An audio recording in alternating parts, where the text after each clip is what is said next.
Hi guys, welcome back to my channel. আজকে আমি একসঙ্গে অনেকগুলো ইলিশ মাছ কিভাবে ভাজবেন সেই পদ্ধতি দেখাবো। তো ইলিশ মাছ ভাজার জন্য আমি এখানে মিডিয়াম সাইজের ইলিশ মাছ নিয়েছি।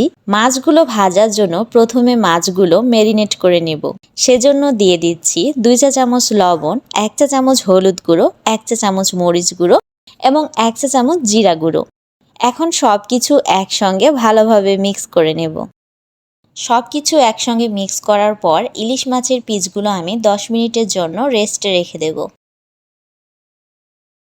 এখন চুলায় একটি প্যান বসিয়ে দিয়ে দিচ্ছি সরিষার তেল 1 কাপ পরিমাণ।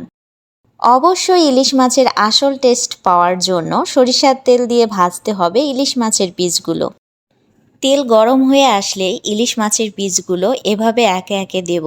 আপনারা দেখতেই পাচ্ছেন আমি কিভাবে ইলিশ মাছগুলো একে একে দিচ্ছি। এভাবে ইলিশ মাছগুলো একে একে সাজিয়ে দিলে কিন্তু একসঙ্গে অনেকগুলো ইলিশ মাছ ভাজা যায়। ইলিশ মাছের পিস ভাজার জন্য অবশ্যই ইলিশ মাছের পিসগুলো একটু মোটা করে কাটতে হবে, তা না হলে ভেঙে যাওয়ার সম্ভাবনা থাকে। এখন সাবধানে ইলিশ মাছের পিসগুলো উল্টিয়ে নিচ্ছি। তারপর এপিট ওপিট উল্টিয়ে পাল্টিয়ে মচমচা করে ইলিশ মাছের পিসগুলো ভেজে নিচ্ছি। ইলিশ মাছের পিস কিন্তু একটু মচমচা খেতেই ভালো লাগে। এই ইলিশ মাছগুলো আমি ভেজেছিলাম পহেলা বৈশাখ উপলক্ষে, তাই একসঙ্গে এতগুলো ইলিশ মাছ আমাকে ভাজতে হয়েছে। ইলিশ মাছগুলো প্রায় ভাজা আমার শেষ।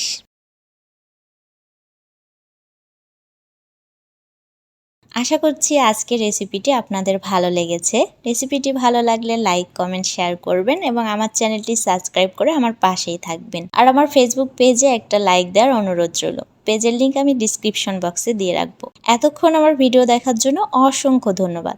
আল্লাহ হাফেজ।